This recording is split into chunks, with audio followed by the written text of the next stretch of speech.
గౌరవ సభ్యులు కేటీఆర్ గారు 24 గంటల కరెంటు విషయానికి వచ్చినప్పుడు మాత్రమే లేచిన.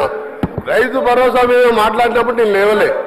రైతు భరోసా మీద మాట్లాడినప్పుడు రైతు భరోసా రాజశేఖర రెడ్డి గారు నేను కేటీఆర్ గారు చెప్తున్నా, రైతు భరోసా మీద లేవలేదు సార్. ఇంకొకటి వారు మళ్ళా సభను తప్పుదోవ పెట్టేసేగా హరీష్ రావు గారు నల్గొండ జిల్లాకు Congress party sir Nagarjuna sir ఎవరు కట్టింది సార్? కేసీఆర్ కట్టిండా వాళ్ళు ఆయన కట్టిండా? ఎవరు కట్టింది సార్? ఏం బాబు ప్రాజెక్ట్ కెనాల్స్ ఎవరు దగ్గర సార్? సూర్యాపేట రోడ్డు దగ్గర అంటున్నాడు. మొత్తం అబద్ధం సార్. పోదాం సూర్యాపేట పోదాం. ఎందుకు సార్? సార్ మీరు ఒకటే రైతు భరోసా కంప్లైంట్ కానీ ఒక నిమిషం సార్, రైతు భరోసాకు కంప్లైంట్ కానీ దాని మీద రైతు భరోసా ఏ విధంగా చేయాలో కేటీఆర్ గారు సలహా ఇవ్వమంటున్నారు. కరెంటు మీద 24 గంటలు అన్నప్పుడు మాత్రం నేను లేచాను. వారు కూడా మీరు సబ్జెక్ట్ డిబేట్ కావద్దని చెప్పండి. మేము అడగా మధ్యలో ఇది రైతులకు సంబంధించి అంటే ఓన్లీ రైతు భరోసా, రైతులకు వేరే సబ్జెక్ట్ మాట్లాడుతూ ఇంపార్టెంట్ చర్చ ఇది డైవర్ట్ అవుతుంది. అవును సార్, మీరు కరెంటు విషయం కోసం మళ్ళీ వేరే చర్చ పెట్టండి. కరెంటు మీద వేరే చర్చ పెట్టండి. ఇలా లాగ్ బుక్ లేదో బయట పెడతా నేను. ప్లీజ్ కూర్చోండి.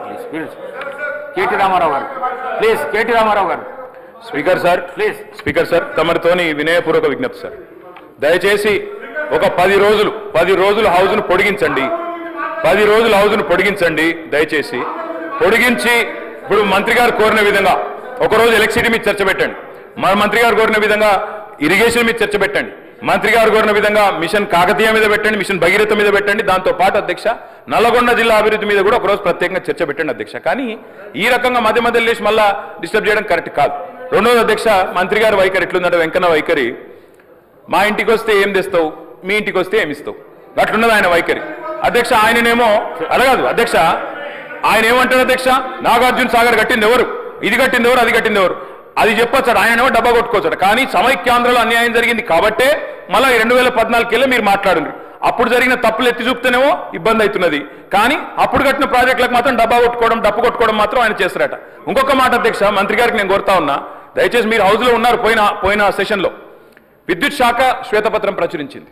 విద్యుత్ శాఖ వైట్ పేపర్ మీద అధ్యక్ష మంత్రి గారు చెప్పిన దానికి చెప్తున్నా అధ్యక్ష. అరే ఆయన తప్పుదో పట్టిస్తే ప్రజలను మంచిది కాదు అధ్యక్ష. 24 గంటల కరెంట్ ఇవ్వలేదు అని మాట్లాడిండు. ఇదే హౌస్ లో మీ డిప్యూటీ సీఎం చెప్పిండు. అది చెప్తున్నా వినండి, ఓపికగా వినండి. మీ డిప్యూటీ సీఎం గారు ప్రవేశపెట్టిన శ్వేతపత్రంలో నుంచే కోట్ చేస్తున్నా. మీ డిప్యూటీ సీఎం గారే చెప్పిండ్రు, కేసీఆర్ గవర్నమెంట్ లో అత్యధికంగా యావరేజ్ గా 19.2 గంటల కరెంటు 24 గంటల కరెంటులో యావరేజ్ 19.2 అవర్స్ ఇచ్చినామని చెప్పి మీ డిప్యూటీ సీఎం చెప్పిండ్రు. కాదంటే మీరు పోయి మీ డిప్యూటీ సీఎంతో పంచాయతీ పెట్టుకోండి, ఆయన అటు ఎందుకు చెప్పినా అడుక్కోండి. ఇంకొక మాట, లాగ్ బుక్లు అన్నారు అధ్యక్ష. మేము అంటున్నా అధ్యక్ష, ఇవాళ కాంగ్రెస్ ప్రభుత్వం ప్రకటనలు గుప్పిస్తున్నది. ఎక్కడ చూసినా ఇవాళ మొత్తం కాంగ్రెస్ ప్రకటనలే కనబడుతున్నాయి. అందులో ఏం చెప్తున్నారు అధ్యక్ష, 24 గంటల కరెంటు.